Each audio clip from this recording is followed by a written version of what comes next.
जय हिंद दोस्तों, we are back with new topic जिसका नाम है ग्रेविटेशन। काफ़ी खूबसूरत टॉपिक है। इस टॉपिक के अंदर क्या क्या चीज़ें हमें देखनी है, हम एक एक करके देखते हैं। बच्चों भी ध्यान दो यहाँ पे। क्या हुआ, थोड़ी इसके पहले स्टोरी देख लेते हैं। हिस्ट्री क्या थी, हिस्ट्री से ये कहाँ से आया, ये टॉपिक किसने खोज करी इस टॉपिक की, और इसके अंदर क्या क्या साइंटिस्ट, कौन कौन से साइंटिस्ट ने इसको कंट्रीब्यूट किया। निकोलस कोपरनिकस 16 सेंचुरी के ये साइंटिस्ट हैं। फिलोसोफर एंड साइंटिस्ट हम कह सकते हैं, या फिजिसिस्ट कहना अच्छा रहेगा वर्ड। इन्होंने कहा था कि सन सेंटर में है। सन कैसा है, सेंटर में है, और जो अर्थ है, अर्थ सन के सर्कुलर ऑर्बिट में रिवॉल्व करती है। सन है सेंटर में, तो हेलियोसेंट्रिक मॉडल ऐसा उन्होंने नाम दिया। और अर्थ जो है, इनका कहना था, निकोलस कॉर्पोनिकस ने जो कुछ कंक्लूड किया फिलोसॉफिकल वे से, या कुछ जिन्होंने वो रिसर्च किया था उसके ऊपर से उन्होंने बोला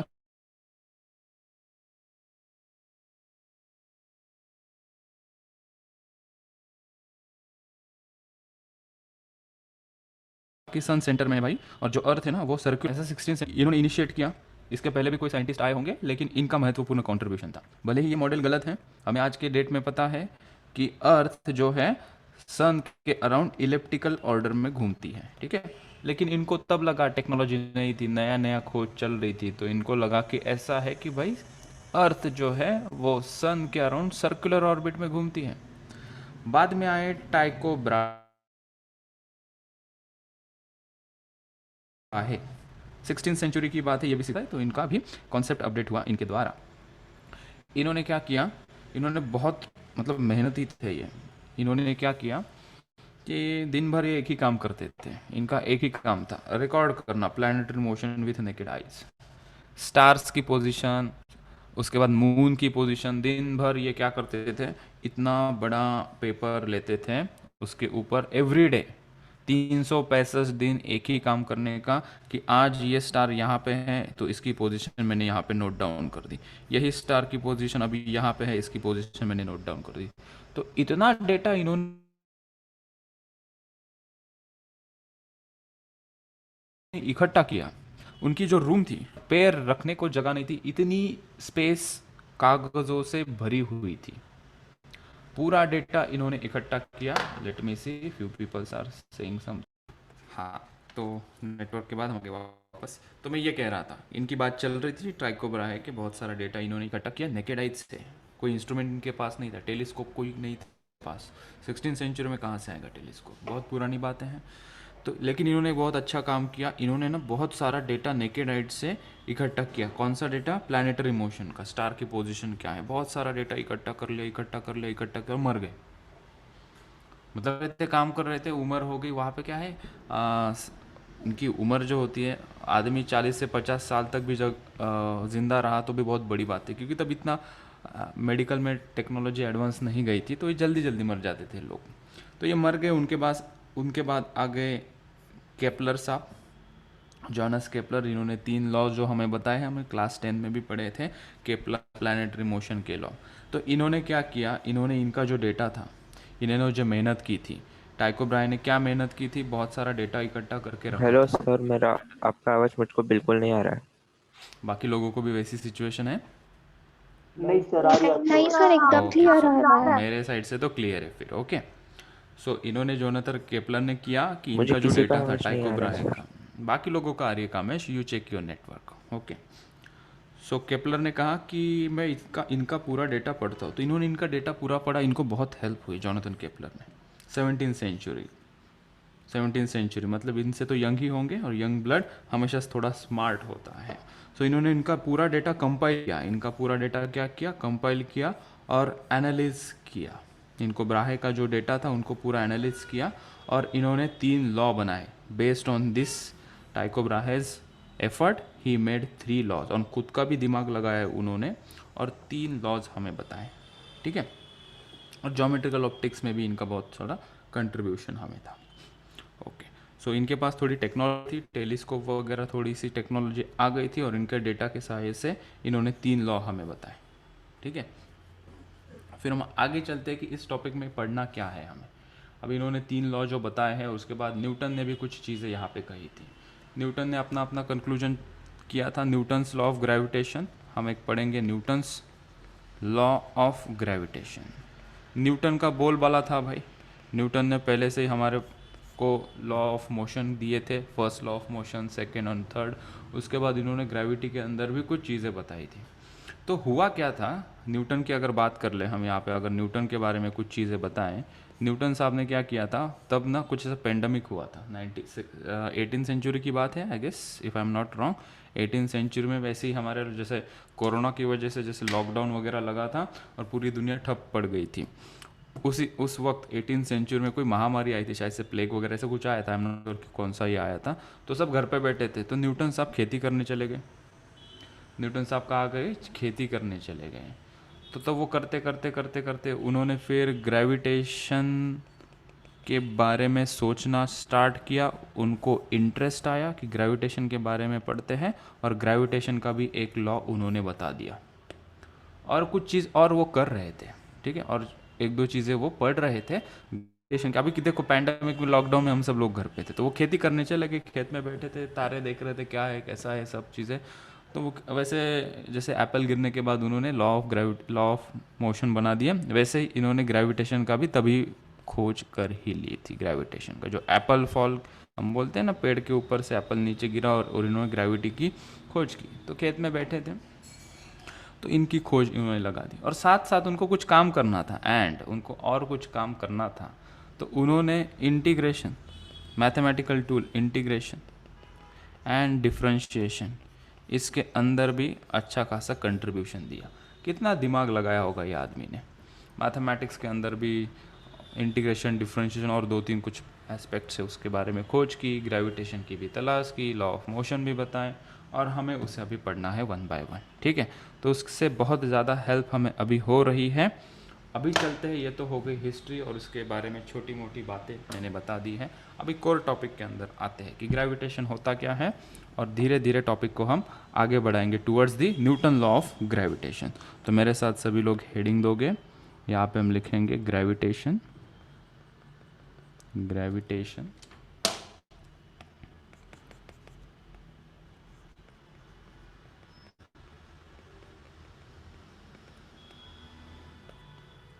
इसके बारे में कुछ definition, study effect and analysis related to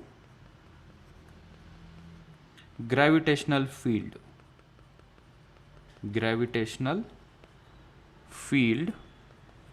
and forces in surrounding of masses and earth। बहुत बड़ा स्टेटमेंट है। ग्रेविटेशन के अंदर क्या है एंड व्हाट इज ग्रेविटेशन, दोनों का एक मिला के डेफिनेशन क्या बनाई हमने, study and the effect is related to gravitational field and force. Gravitational field and force कहाँ पे, in the surrounding of masses and earth. तो ये समझने के लिए हम न्यूटन लॉ ऑफ ग्रेविटेशन का हेडिंग लगाते हैं। To understand this we give a heading, यहाँ पे नीचे हेडिंग देंगे Newton's law of gravitation. Newton's law of gravitation, ये हम यहाँ पे हेडिंग दे देते हैं, ठीक है। और दोनों को साथ में हम पढ़ते हैं। तो मेरे पास ना, let's say I have 2 masses. Let's understand कि ग्रेविटेशन कैसे वर्क कर रहा है। एक मास है m1, पार्टिकल है जिसका मास m1 है, ये सही रहेगा कहना, और दूसरा पार्टिकल मास है m2। पॉइंट मासेस है, थोड़े बड़े दिखाए हैं मैंने। इसका मास है m1 और इसका मास है m2, और ये जो दोनों मासेस हैं, these are kept at a distance r from each other, ठीक है। m1 m2 मासेस हैं और इनका डिस्टेंस है, सेपरेशन बिटवीन देम इज। अगर सराउंडिंग में ग्रेविटेशनल फील्ड है, सराउंडिंग में ग्रेविटेशनल फील्ड है, बताऊंगा ग्रेविटेशनल फील्ड का मीनिंग क्या होता है। तो ऐसा देखा गया, ये अर्थ पे है, अर्थ पे हमने रखा है, अर्थ के सराउंडिंग में ग्रेविटी होती है ना, हम इसके कारण नीचे गिरते हैं, एप्पल नीचे गिरता है, सभी चीज़ें टुवर्ड्स द सेंटर ग्रेविटी के पास आती है। तो मान लिया कि m1 m2 ये जो दो मासेस हैं हमने एक दूसरे के पास रख दिए, तो एक दूसरे को ये अट्रैक्ट कर रहे हैं। These masses are attracting each other by some force. Let's say कि वो फोर्स हमारे पास है F, उस फोर्स को नाम दे देते हैं, और ये भी सेकेंड मास को अट्रैक्ट कर रहा है। सो दोनों मासेस एक दूसरे को अट्रैक्ट कर रहे हैं। ये क्या हुआ, किसके कारण ये अट्रैक्ट कर रहे हैं? Because of gravity, because of the gravitational field. Gravitational field के कारण these two masses are attracting towards each other, ऐसा न्यूटन ने कहा। और इसने ऑब्जर्व किया, ऑब्जर्वेटरी लॉ है ये, दिस इज ऑब्जर्वेटरी लॉ, कि न्यूटन ने ऑब्जर्व किया कि दो मासेस अगर एक दूसरे के सामने रख देते हैं तो एक दूसरे को अट्रैक्ट करेंगे। ज़रूरी नहीं है कि हमें नेकेड आई से वो ऐसे चलते हुए दिखने चाहिए कि ये मास इसके सामने चल रहा है, ठीक है। For practical example and practical illustration, तुम्हारे टेबल में कोई चीज़ रखी हुई है, ये टेबल है, इस टेबल के ऊपर कोई चीज़ रखी हुई है, ठीक है। लेट्स से ये माउस रखा है, हमारे कीबोर्ड और माउस है ना, और ये कीबोर्ड है। तो कीबोर्ड और माउस एक दूसरे को ग्रेविटेशनल फोर्स के कारण अट्रैक्ट करते हैं, लेकिन एक दूसरे के सामने चलेंगे ऐसा ज़रूरी नहीं है, क्योंकि gravitational force is a weak force.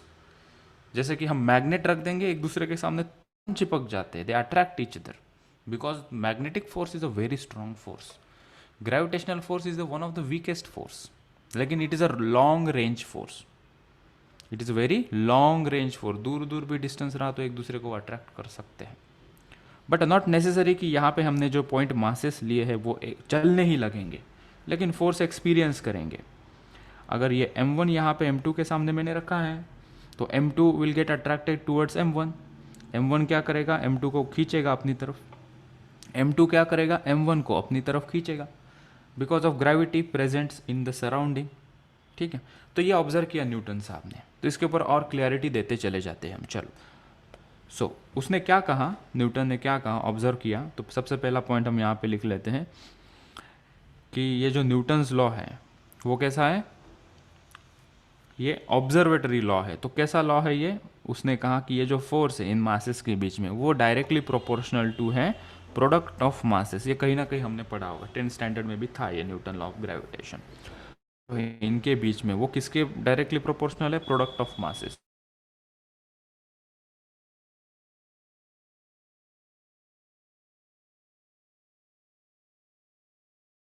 कम हो जाएगा। अच्छा, और क्या कहा इन्होंने, इन्होंने कहा कि ये जो फोर्स इनके बीच में जो है ना वो इनवर्सली प्रोपोर्शनल टू है square of distance between them.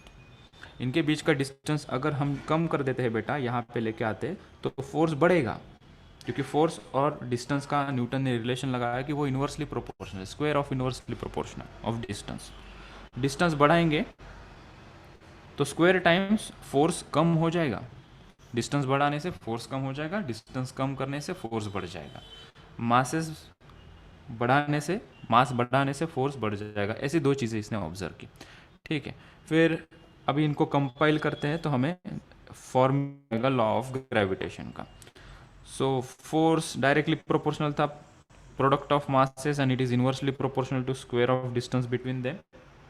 और प्रोपोर्शनलिटी साइन मुझे हटाना है तो हम इक्वल टू देते और एक कांस्टेंट देते, उस कांस्टेंट को यहाँ पे हमने जी लेटर से दिखाया और ये हमारा एक फॉर्मूला बन गया F is equal to G m1 m2 upon r square.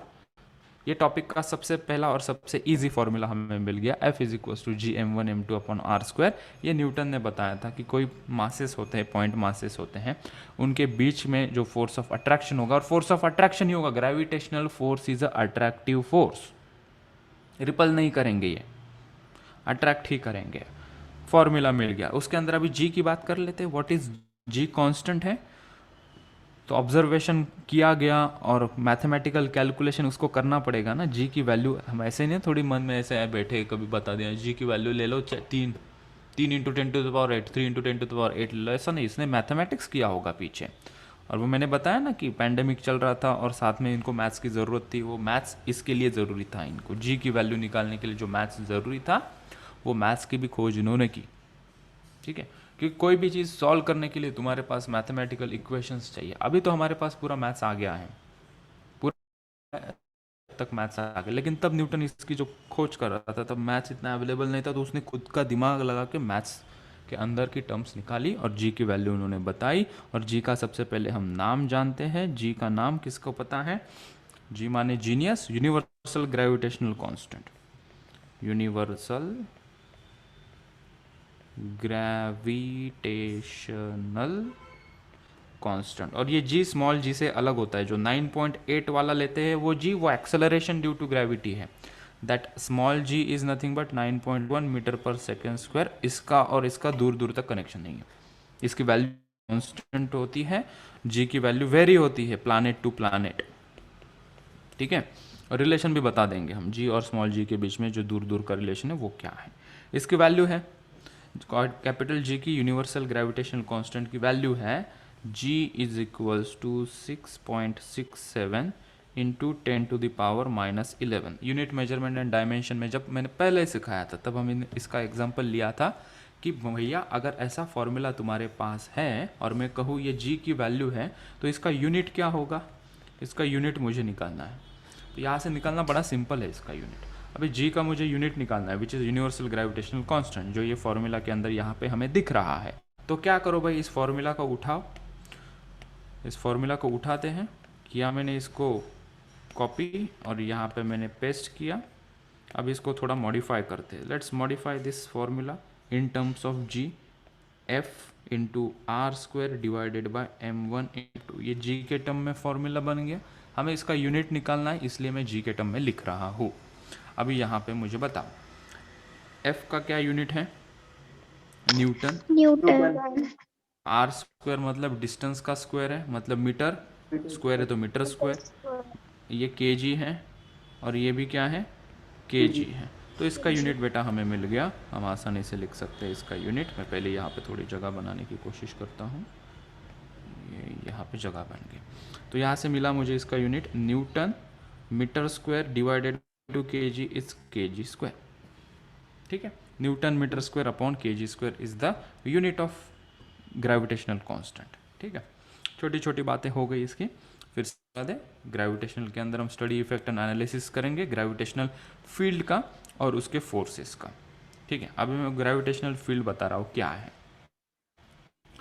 हम अर्थ पे हैं, ये सभी जो दो मासेस मैंने रखे हैं ये अर्थ पे हैं। अर्थ के पास एक अंदरूनी ताकत है, नेचुरली उसके पास एक ताकत है जिसका नाम है ग्रेविटेशनल फील्ड। क्या तुम्हें ग्रेविटेशनल फील्ड दिखाई देती है क्या नेकेड आई से? नहीं, लेकिन हम एक्सपीरियंस कर सकते हैं। हम दीवार से जंप करते गिरते हैं, कोई हाथ से हाथ में कोई चीज़ है उसे हम छोड़ देंगे तो वो नीचे गिर जाती है। तो ग्रेविटी के पास ये अंदरूनी ताकत है, किसी भी चीज़ को हमारी तरफ खींचती है। हमारी तरफ मतलब ग्रेविटी अपने सेंटर की तरफ खींचती है। वैसे ही ये जो दो मासेस हैं, ये दो मासेस के बीच में भी ग्रेविटेशनल फील्ड होगी। इस मास m1 की भी ग्रेविटेशनल फील्ड होगी, इस मास m2 की भी ग्रेविटेशनल फील्ड होगी। ग्रेविटेशनल फील्ड होगी इसका मतलब क्या है, इसके पास एक नेचुरली एस्पिरेंट एक ताकत होगी जिसको हम एक्सप्रेस करेंगे, शब्दों में बयां करना पड़ेगा ना कि ये ताकत क्या है। तो हमने उसका नाम दे दिया ग्रेविटेशनल फील्ड। ग्रेविटेशनल फील्ड से क्या होगा, मतलब वो रीजन में कोई दूसरी बॉडी आएगी, मतलब ये मास m1 है, ये उसके सराउंडिंग में उसके है, अगर उसके अंदर कोई मास आता है तो इसको अट्रैक्ट करेगा। m2 की भी अपनी ग्रेविटेशनल फील्ड होगी, ये अपनी ग्रेविटेशनल फील्ड होगी m2 की ग्रेविटेशनल फील्ड होगी, मतलब m2 के पास ताकत होगी कि उसके सराउंडिंग रीजन में कोई मास आता है तो उसको अट्रैक्ट करेगा। तो m1 लेट से उसके सराउंडिंग रीजन में आया तो उसको अट्रैक्ट करेगा। So every mass possesses some property called as gravitational field which enables it to attract the other mass. ठीक है, because we are living in a planet which possesses the gravitational field. वो planet कौन सा है हमारा, अर्थ। सो अर्थ की gravitational field है, वो उसकी इंट्रिंसिक प्रॉपर्टी है। मून के पास भी ग्रेविटेशनल फील्ड है की इंट्रिंसिक प्रॉपर्टी, लेकिन अर्थ की और मून की ग्रेविटेशनल खींचने की ताकत अलग अलग है। अर्थ के पास हायर ग्रेविटेशनल फील्ड है, मून के पास लोअर ग्रेविटेशनल फील्ड है। ठीक है, अर्थ के ग्रेविटेशनल फील्ड का इन्फ्लुएंस मून के ग्रेविटेशनल फील्ड के इन्फ्लुएंस पे भी होता है, इसलिए तो मून हमारे तरफ गोल गोल चक्कर लगाता है। ठीक है, ये ऊपर ऊपर की बहुत बातें कर ली, अभी कोर टॉपिक पे अंदर चलते हैं हम। ठीक है, इसके अंदर हम कुछ की पॉइंट्स लिख लेते हैं। ये फॉर्मूला हमें मिल गया, किसको अंडरलाइन करना है, ये वाले फॉर्मूला को हमने अंडरलाइन किया या हाईलाइट किया। न्यूटन ने ये फॉर्मूला बताया था कि दो बॉडी बीच में फोर्स ऑफ अट्रैक्शन कितना है, तो वो इतना है। ठीक है, उसके अंदर जी एक कांस्टेंट मिला, उसकी वैल्यू ये थी। और हम अभी आगे चलते हैं। फ्यू की पॉइंट्स, हेडिंग रहेगा यहाँ पे few key points. सबसे पहला की पॉइंट इसके अंदर है ग्रेविटेशनल फोर्स। एक एक थेरोटिकल पॉइंट ही है, कोई रॉकेट साइंस नहीं है इसके अंदर। लिखो मेरे साथ, ग्रेविटेशनल फील्ड या gravitational force, gravitational force is a central force.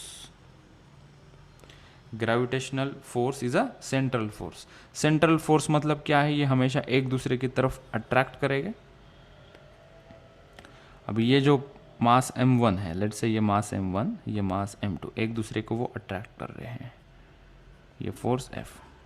अगर इसको एज अ सिस्टम माना जाए, इस m1 m2 को एज अ सिस्टम माना जाए और इनका जो सेंटर ऑफ मास है इस पूरे सिस्टम का वो यहाँ पे है, सो ये towards the centre of mass attract होंगे दोनों मासेस। इसलिए हमने कहा कि ग्रेविटेशनल फोर्स कैसा है? ये सेंट्रल फोर्स है। This is a central force, they are attracted towards the each other. ठीक है, तो वो जो attracted towards the each other point में कवर कर लेते हैं। Gravitational force, gravitational force is a attractive force in nature, is attractive force in nature। Gravitational force कभी रिपल्सिव फोर्स नहीं होता, वो कैसा होता है? अट्रैक्टिव फोर्स ही होता है। ठीक है, थर्ड पॉइंट। ठीक है, ग्रेविटेशनल फोर्स या इट इज कर देते हैं, बार बार वही वर्ड क्यों लिखना? It is independent, it is independent of medium, it is independent। उसको एक एग्जाम्पल से समझते हैं। एक एग्जाम्पल मेरे पास है, ठीक है, यही दो मासेस हम ले लेते हैं यहाँ से। Let's say I have this two masses, इसको कॉपी करके यहाँ पे हमने पेस्ट किया। ठीक है, इनके सराउंडिंग में यहाँ क्या है? मास है, यहाँ पे एयर है, समवेयर इनके बीच में क्या है? एयर। ठीक है, अगर इनके बीच में हम पानी डाल देते हैं, इनको सबमर्ज कर देते हैं स्विमिंग पूल में, इनके बीच में हम डाल देते हैं water, so this is inside the water. पूरी system m1 m2 masses water में, तभी भी इनके बीच का जो फोर्स है उनके बीच में कोई अंतर नहीं आएगा। वही पॉइंट है, it is independent of medium. दोनों मासेस के बीच में अगर एयर हो या वाटर या कोई अदर मीडियम हो, मीडियम चेंज होने से इन फोर्स के ऊपर कोई चेंज या कोई प्रभाव नहीं देखने को मिलेगा। बिकॉज ये जो फोर्स है वो किसके ऊपर डिपेंड करेगा? फॉर्मूला से क्लियर हो जाएगा, G m1 m2 upon r square. ये फॉर्मूला में कहीं हमें कोई मीडियम को रिप्रेजेंट करने वाले कोई टर्म यहाँ पे देख नहीं मिल रही है, क्योंकि force is only depending upon the masses and the distance between them. Medium चाहे कोई भी हो, उसके ऊपर से फोर्स के ऊपर कोई चेंज हमें देखने को नहीं मिलेगा। ठीक है, fourth point. Sir first point एक बार वापस बताओ ना please. Gravitational force is a central force. इसका मतलब क्या है कि ये सेंटर सीकिंग फोर्स है, टूवर्ड्स द सेंटर लगेंगे। अब तुम कहो कि m1 और m2 का सेंटर कहाँ पे? इसको एज अ सिस्टम मानना पड़ेगा, इसको एज अ सिस्टम मानना पड़ेगा। ये अगर सिस्टम में है तो हमने सेंटर ऑफ मास इस टॉपिक में पढ़ा है कि इसका जो सेंटर है वो यहाँ पे होगा। Line joining the two masses के बीच में ही होता है। तो मान लिया कि यहाँ पे इस दो मास सिस्टम का सेंटर ऑफ मास यहाँ पे है, तो ये जो दो मासेस है, ये दो मासेस टूवर्ड्स द सेंटर ही भागेंगे। इसको हमने सेंट्रल फोर्स के नाम से रिप्रेजेंट किया है। और एक साधारण भाषा में कहना चाहेंगे तो m1 m2 एक दूसरे को अट्रैक्ट, और कहाँ जाके ये चिपकेंगे? तो जहाँ पे इसका सेंटर ऑफ मास होगा वहाँ जाके ये टोटली अट्रैक्ट हो जाएंगे, अगर ऐसा मानते हैं तो। ठीक है, fourth point, gravitational force, gravitational force is action and reaction pair, is action and reaction pair। यही एग्जांपल लेके समझाता हूँ what is mean by action and reaction pair. हमने इसको कॉपी और यहाँ पे पेस्ट किया। यहाँ पे थोड़ी जगह बनाते हैं, थोड़ा ऊपर, और ये मासेस को भी हम थोड़ा और ऊपर लेके जाते हैं, ठीक है। अभी ये जो m1 मास है ये अट्रैक्ट हो रहा है टूवर्ड्स m2, तो इसको हम सफिक्स से दिखा देते हैं, F force applied by 2 on 1, और ये F क्या है, F किसने लगाया है, this force is applied by mass m1 on m2, तो उसको हम लिखेंगे फोर्स अप्लाइड बाय 1 ऑन 2, ठीक है। अभी इन दोनों को देखो, ये दोनों फोर्सेस मैग्नीट्यूड वाइज सेम रहेंगे, बट डायरेक्शन वाइज ये कैसे है, एक दूसरे के अपोजिट हैं, सो वो हम ऐसा लिख सकते हैं, here we can say F21 vector form में लिखेंगे, तो is equals to minus of F12, this forces are equal in magnitude, हम दिखा देते magnitude wise F21 is equals to F12, so magnitude wise these two forces are attractive force,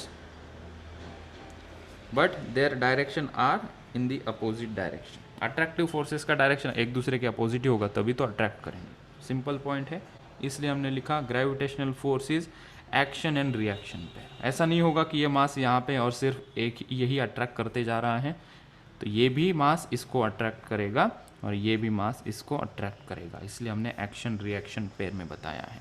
ये कौन सा law होता है, न्यूटन लॉ है ना, एक्शन रिएक्शन वाला, वो भी यहाँ पे फॉलो कर रहा है, ठीक है। यहाँ पे एक नोट हम लिख लेंगे, we'll write down one note कि ये कहाँ वैलिड है, नोट हमने यहाँ पे लिखा, ये जो मास m1 एंड m2 हमने लिए हैं, mass m1 and m2 are considered as point masses, हम देखेंगे, हमें पता है ना, एक पार्टिकल होता है डिस्क्रीट पार्टिकल सिस्टम और एक कंटिन्यूस बॉडी, कंटिन्यूस बॉडी मतलब बहुत होती है, जैसे कि सिलेंडर, स्पीयर वगैरह, वैसा नहीं कंसिडर किया है हमने, ये जो मासेस लिए वो कैसे पिद्दू पिद्दू छोटू छोटू से, दैट इज पॉइंट मासेस हमने कंसिडर किए, यहाँ पे दिखाया मैंने थोड़ा बड़ा ताकि हम समझने को आसानी हो, एक्चुअल में ये मासेस जो हमने लिए वो कैसे छोटे छोटे पॉइंट मासेस हैं, उसके लिए ये वैलिड है। अगर बहुत बड़ी बॉडी आ जाती है, एक्चुअल में वो ऐसा कोई स्पीयर आ जाता है और यहाँ पे कोई सिलेंड्रिकल शेप की हम बॉडी ले लेते हैं, तब ये वैलिड नहीं होगा, तब क्या करना है वो आगे देखेंगे। अभी का कंसिडरेशन क्या है, ये फॉर्मूला जो है F is equal to G m1 m2 upon r square, ये कहाँ वैलिड है, ये सभी जो चीज़ें हम की पॉइंट के अंदर लिख रहे हैं ये किसके लिए वैलिड है, when we consider the masses what we are taking here are a point mass, ठीक है।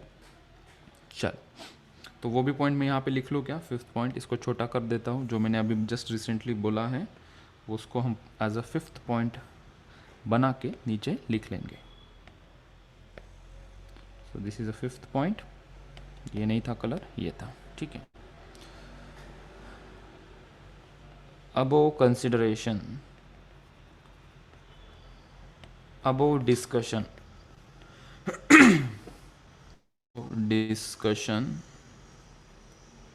is valid only for point masses, ठीक है। दैट इज मतलब उनका जो मास्टरमाइंड है, F is equals to G m1 m2 upon this formula is valid only for point masses, ठीक है, ओनली फॉर पॉइंट मासेस, ठीक है। इस पॉइंट को एज अ दूसरे एंगल से वापस लिख लेते हैं, इस पॉइंट को हम दूसरे एंगल से और वापस लिख लेते हैं, क्या, क्योंकि ये ज़रूरी पॉइंट है और ये हमारे डीप डाउन डिस्कशन में हेल्प करने वाला है। तो की पॉइंट के बाहर आते हैं और हम हेडिंग यहाँ पे दे देंगे, जिस हेडिंग को हम यहाँ पे लिखते हैं एज अ लिमिटेशन ऑफ, किसका लिमिटेशन लिखना है, वो जो न्यूटन का फॉर्मूला है F is equals to G m1 m2 upon r square वाले फॉर्मूले, limitation of Newton's law of gravitation. एक लिमिटेशन तो हमने अभी डिस्कस किया और वही एक लौता इसका लिमिटेशन है। क्या लिमिटेशन है, लिखते हैं नीचे, this law only valid for point masses on point masses full stop देके सेकेंड पॉइंट बना लेते हैं उसको on extended bodies on extend मतलब continuous body on extended bodies it cannot be directly applied it cannot be directly applied ठीक है क्यों ऐसा क्या क्या प्रॉब्लम क्या है पॉइंट मास के लिए ये फॉर्मूला चलता है तो मैं तुम्हें बताता हूँ कि क्यों ऐसा हो रहा है ठीक है हम यहाँ पे कर लेते हैं पॉइंट मास के लिए ये फॉर्मूला वैलिड है और एक्सटेंडेड बॉडीज़ के लिए ये फॉर्मूला वैलिड क्यों नहीं है तो उसको हम थोड़ा एक्सप्लेनेशन से समझते हैं पॉइंट मास मतलब ये छोटे छोटे मासेस हैं एक दूसरे को वो अट्रैक्ट करेंगे इनके बीच का डिस्टेंस लेट से r है इनके मासेस m1 एंड m2 तो हम फॉर्मूला ये जी लगा सकते हैं gm1 m2 अपॉन r स्क्वायर चलेगा कोई प्रॉब्लम नहीं एक्सटेंडेड बॉडीज़ देखने को कैसे दिखेगी एक्सटेंडेड बॉडीज़ तुम लोगों को पता है बहुत बड़ी बॉडी है लेट्स से कि एक कोई ऐसी बॉडी है this is called as extended body और या कंटिन्यूस बॉडी हम सेंटर ऑफ मास या सिस्टम ऑफ पार्टिकल में इसका डिस्कशन कर चुके हैं कि what is mean by extended bodies नहीं किया है तो अभी समझ लो जो बॉडी बहुत बड़ी होती है छोटे छोटे पार्टिकल से बनी हुई होती है और इतनी बड़ी बॉडी होती है ठीक है अब ये जो बॉडी है और एक छोटा पार्टिकल ले लेते हैं कि ये पार्टिकल है छोटा पार्टिकल और ये मैंने बड़ी बॉडी ले ली अभी इनके बीच में मुझे फोर्स ऑफ अट्रैक्शन जानना है तो ये फॉर्मूला क्यों नहीं लगा सकता क्या दिक्कत है तो हम कहते हैं कि लेट से इसका मास m1 है और इसका मास क्या है m2 ठीक है तो हमें ये फॉर्मूला किसके लिए वैलिड है पॉइंट मास के लिए क्योंकि पॉइंट मास का देखो कोई डायमेंशन नहीं होता है तो हमने इस पॉइंट टू इस पॉइंट का डिस्टेंस ले लिया r लेकिन m1 का डिस्टेंस कहाँ से लोगे भाई यहाँ से डिस्टेंस लोगे ये क्या ये तुम डिस्टेंस लोगे क्या ये वाला डिस्टेंस लोगे तो डिस्टेंस लेने में दिक्कत हो जाएगी ना मतलब फॉर्मूला कंप्लीटली करेक्ट नहीं होगा तो हम निकाल सकते हैं ऐसा नहीं कि हम फोर्स नहीं निकाल सकते तो हमें इंटीग्रेशन का इस्तेमाल करना पड़ेगा न्यूटन ने वही बोला ना कि मैं इंटीग्रेशन भी सीख के आता हूँ और तुम्हें बताता हूँ कि एक्सटेंडेड बॉडीज़ के लिए क्या करो हाँ वही यहाँ पे कंसिडर करेंगे कि dm मास है और dm मास का डिस्टेंस ये m2 से मान लेते हैं r है वेक्टर फॉर्म में दिखा देते हैं r है ठीक है और m1 और m2 के बीच में जो फोर्स है वो मान लेते df है ठीक है तो df फोर्स कितना होगा अब ये एलिमेंटल मास हो गया ना छोटा सा एलिमेंटल मास और ये भी छोटू सा पॉइंट मास है तो इनके बीच में हम फॉर्मूला लगा सकते हैं ये वाला तो हम यहाँ पे लगा देते हैं कि g dm इंटू m2 अपॉन r स्क्वायर अभी हम क्या करते हैं इसको इंटीग्रेट कर लेंगे we will integrate this and we will get the complete answer of the force ठीक है ये तरीका होता है सो पॉइंट मास के लिए सीधा फॉर्मूला लगेगा एक्सटेंडेड बॉडी हमें इंटीग्रेशन ये टूल का इस्तेमाल करके इसको सिंप्लीफाई करना पड़ेगा बस इतनी दिक्कत है ठीक है तो ये भी हम आगे चल के देखेंगे डिस्कस नहीं होगा या आगे चल के डिस्कस होगा लेकिन इसका एक हम प्लेटफॉर्म बना दिए यहाँ पे ठीक है तो एक्सटेंडेड बॉडीज़ में हम इस तरीके से चलेंगे पॉइंट मास के लिए सीधा सीधा फॉर्मूला उठा के हम क्वेश्चन सॉल्व कर लेंगे ठीक है चलो अब एक ऑब्वियस क्वेश्चन मेरे पास है अब एक ऑब्वियस क्वेश्चन ले ठीक है इसके आगे लिखते हैं एक ऑब्वियस क्वेश्चन है सबके दिमाग में स्लाइड पर दिखाऊंगा हाँ देखो स्लाइड यस यस ओके पर इसके पिछले वाली इसके पिछले वाले नहीं सर वो इसके बाद वो बाद में दिखा देना सर हाँ सर हो गया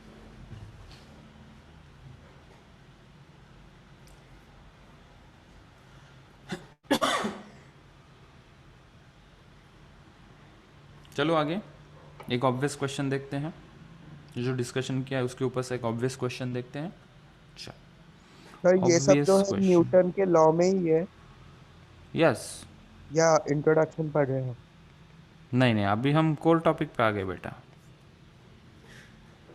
एक ऑब्वियस क्वेश्चन है कि मेरे पास ना दो पार्टिकल्स है पॉइंट मासेस ही ले रहा हूँ मैं let me take 2 point masses 2 kg का और ये भी एक पॉइंट मास है 4 kg का पॉइंट मास समझते हो ना पॉइंट मास मतलब जिसका डायमेंशन काफ़ी छोटा हो निग्लिजिबल डायमेंशन हो और इसका मास 2 kg है हाइपोथेटिकली केस होगी है, 2 मीटर इनके बीच में डिस्टेंस है। तो हमारा क्वेश्चन क्या था कि अगर सर इनके बीच में फोर्स ऑफ अट्रैक्शन है, तो मैं स्टार्टिंग में बोल रहा था ना कि ये एक दूसरे के सामने क्यों नहीं चलते। 2 kg 4 kg को अट्रैक्ट करेगा, कितने फोर्स से वो भी देखेंगे। और ये जो हमारा क्वेश्चन है कि सर आप क्या कह रहे हो सर, 2 kg और 4 kg एक दूसरे को अट्रैक्ट करते हैं, तो मतलब हमारे टेबल में कोई भी 2 चीज़ें रखी हुई है वो क्या एक दूसरे को अट्रैक्ट करेंगे? जी हाँ, अट्रैक्ट करते हैं एक दूसरे को bye means of gravitational force. लेकिन वो फिजिकली मूव करते हुए क्यों नहीं दिखते हैं, उसका रीज़न देखो यहाँ पे। तो हम इसको देखेंगे, इसके बीच में हमें क्या करना है, हम यहाँ पे लिखते हैं फाइंड, क्वेश्चन बना लेते हैं पहले, find gravitational force between them, इनके बीच में ग्रेविटेशनल फोर्स लगा। तो इक्वल एंड अपोजिट फोर्स लगाएंगे एक दूसरे के ऊपर। कितना फोर्स लगाएंगे? पॉइंट मास है तो हमारे पास लाइसेंस है कि हम इस फॉर्मूला को यूज़ करें, F is equals to G m1 m2 upon r square.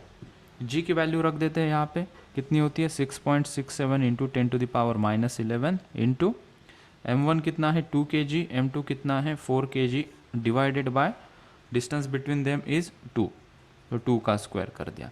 तो यहाँ पे चीज़ें सिंप्लीफाई करते हैं, 2 का स्क्वायर मतलब 4 और 4 ये चला गया, और हमें आंसर कितना मिल रहा है देखो, अभी ये कुछ मिल रहा है 6.67 into 2 is 13.34 into 10 to the power -11 Newton. तो इनके बीच में जो फोर्स है वो कितना है 0.1 2 3 4 5 6 7 8 9 10 11 1 3, इतना ही होगा ना, 1 3 3 4, तो 2 0 एक्स्ट्रा हो गए। इतना कमज़ोर फोर्स हमारे पास है, इतना न्यूटन का फोर्स। एक दो पॉइंट इधर इधर हो गया तो वो एडजस्ट तुम कर लेना। कहने का मतलब क्या है, इतना कमज़ोर फोर्स इन दोनों के बीच में which is not able to move them physically. तो इससे पता क्या चला हमें, इस क्वेश्चन करने से क्या पता चला, इस ऑब्वियस क्वेश्चन से, भले ही मासेस हो इनके बीच में फोर्स ऑफ अट्रैक्शन हो, लेकिन वो इतना कमज़ोर है। इट कंक्लूड्स, एक नोट इसके नीचे हम लिख लेते हैं कि इससे क्या पता चला, एक नोट हम इससे लिख लेते हैं, ग्रेविटेशनल फोर्स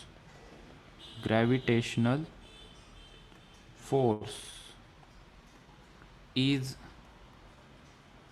वीकेस्ट फोर्स मतलब किसके साथ कंपेयर कर रहे हो भाई, न्यूक्लियर फोर्स के साथ कंपेयर कर लेते हैं। And nuclear force is the nuclear force ना इलेक्ट्रोस्टैटिक फोर्स, दोनों को साथ में लिख लेते हैं, nuclear and electrostatic forces are stronger forces. मतलब हम कंपेयर करना चाहते हैं, न्यूक्लियर फोर्स समझना तुम, न्यूक्लियर रिएक्शन में हमें अगर न्यूक्लियस को स्प्लिट करना है, न्यूक्लियस को फोड़ना है, तो बहुत ज़्यादा फोर्स लगेगा। अब इन दोनों को सेपरेट करना है तो तुम हाथों से उठा के सेपरेटली इसको भगा सकते हो, यहाँ पे उठा के यहाँ पे प्लेस कर सकते हो, भले इनके बीच में फोर्स ऑफ अट्रैक्शन, लेकिन इतना तुम हाथों से उठा के इसको सेपरेट कर सकते हो। अगर ग्रेविटेशनल फोर्स बहुत स्ट्रांग हो गया तो हमें चलना मुश्किल हो जाएगा, हमें ब्रीथ करना मुश्किल हो जाएगा। ग्रेविटी की वैल्यू, अगर ये जो एक्सेलरेशन ड्यू टू ग्रेविटी, उसकी वैल्यू अगर थोड़ी भी चेंज कर दी जाए तो हमारे हार्ट रेट, जो ब्लड पंपिंग रेट है, वो डिस्टर्ब हो जाएगा और चांसेस बढ़ जाएंगे कि हम सर्वाइव नहीं कर पाएंगे। ठीक है, तो ग्रेविटेशनल फोर्स वीक है लेकिन हमारे लिए स्ट्रांग लगता है। कोई भी चीज़ हम फेंक देते तो वो अट्रैक्ट कर देता है नीचे, कितने भी हाइट से उसे फेंक दो कोई भी चीज़ को, वो अट्रैक्ट कर देता है, फिर भी हम उसे कहते हैं कि ये वीकेस्ट फोर्स है। लेकिन इसकी एक खासियत है, खासियत भी तो होनी चाहिए ना, इसकी क्या खासियत है, बट अभी मुझे जगह नहीं है, मैं जगह पहले बना लेता हूँ यहाँ पे। ये जो वीक फोर्स है, भले ही ये वीक फोर्स है, बट ग्रेविटेशनल, इसके आगे लिखेंगे, दोनों के लिए काम में आएगा फिर, but it is the long range force, it is the long range force. Gravitational force भले ही कमजोर है, इनका डिस्टेंस अगर यहाँ से यहाँ कर देते फिर भी एक दूसरे को अट्रैक्ट करेंगे। लॉन्ग रेंज फोर्स है, दूर दूर तक चलता है। देखते हैं ना हम, एरोप्लेन ऊपर उड़ता है तो उसके ऊपर भी ग्रेविटी लगती है, और ऊपर उड़ता है उसके ऊपर भी ग्रेविटी लगती है। तो डिस्टेंस भले ही बढ़ा दो फिर भी ग्रेविटेशनल फोर्स का प्रभाव होता है। हाँ, थोड़ा मात्रा में वो कम ज़्यादा होता है, लेकिन लॉन्ग डिस्टेंस पे भी वो फोर्स चलता है। ठीक है, कोई मैग्नेट्स ले लो, साउथ पोल वाला एक और दूसरा मैग्नेट का एक नॉर्थ पोल ले लो। डिस्टेंस जब नज़दीक था, यहाँ पे था, तो वो अट्रैक्ट कर रहे थे। डिस्टेंस को इंक्रीज कर दो, जो फोर्स है, फोर्स ऑफ इलेक्ट्रोस्टैटिक फोर्स जो है, वो कमज़ोर पड़ जाएगा और निग्लिजिबल हो जाएगा। ग्रेविटेशनल का वैसा नहीं, वो वीक फोर्स भले ही, लेकिन लॉन्ग दूर दूर डिस्टेंस तक वो चलता है। न्यूक्लियर फोर्स के बारे में वही वैसा लिख लेते, but it is short range force. But nuclear force और इलेक्ट्रोस्टैटिक जो फोर्सेस वो कैसे है, but these are short range forces, short range forces. ठीक है, ये पता होना चाहिए। इसके बारे में हम क्लास 12 में मॉडर्न फिजिक्स के अंदर और पहला इलेक्ट्रोस्टैटिक के अंदर डिस्कस कर लेंगे। हमारा फोकस ग्रेविटेशनल फोर्स के ऊपर रहेगा। और कुछ छोटे पॉइंट्स हमारे पास है, उसको लिख लेते हैं। कुछ छोटे पॉइंट्स हमारे पास हैं।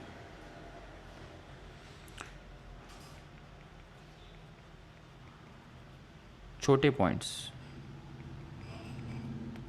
पहला पॉइंट,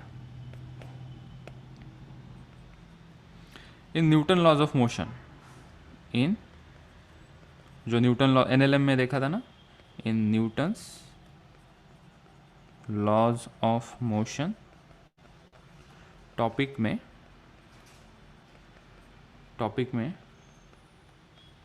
आधा हिंदी इंग्लिश में लिख रहा हूँ। जो फोर्सेस पढ़े हैं वो कैसे थे, वो कांटेक्ट फोर्स थे, कांटेक्ट फोर्सेस थे।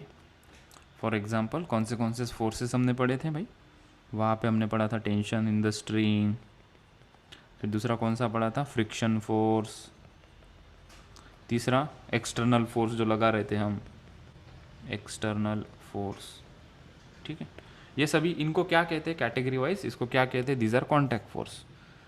कोई बॉडी के साथ डायरेक्टली कांटेक्ट होना चाहिए, एक्सटर्नल फोर्स लगाएंगे डायरेक्टली कांटेक्ट। टेंशन स्ट्रिंग के द्वारा होता है, वो स्ट्रिंग उसको डायरेक्टली अटैच होती है। फ्रिक्शन फोर्स डायरेक्ट कांटेक्ट होता है दो सरफेसेस के बीच में। ये जो फोर्स पढ़ रहे हैं हम, ग्रेविटेशनल फोर्स कैसा है, नॉन कांटेक्ट फोर्स है। सो यहाँ पे लिख लेते हैं ग्रेविटेशनल फोर्स। अकेला ग्रेविटेशनल फोर्स ही नहीं, साथ साथ इलेक्ट्रोस्टैटिक फोर्स भी हमारे पास है। इलेक्ट्रोस्टैटिक फोर्स और दो तीन फोर्स है, मैग्नेटिक फोर्स, मैग्नेट के बीच में जो फोर्स होता है मैग्नेटिक फोर्स जिसे कहते हैं, न्यूक्लियर फोर्स, न्यूक्लियर फोर्स। ये सभी कैसे हैं, ये नॉन कांटेक्ट फोर्स है। कोई कांटेक्ट है क्या, फिर भी वो ऑब्जेक्ट नीचे गिर जाता है, तो these are called as contact forces, non contact forces हैं थे। ये कांटेक्ट फोर्सेस थे और ये सभी कैसे हमारे नॉन कांटेक्ट फोर्सेस हैं। ठीक,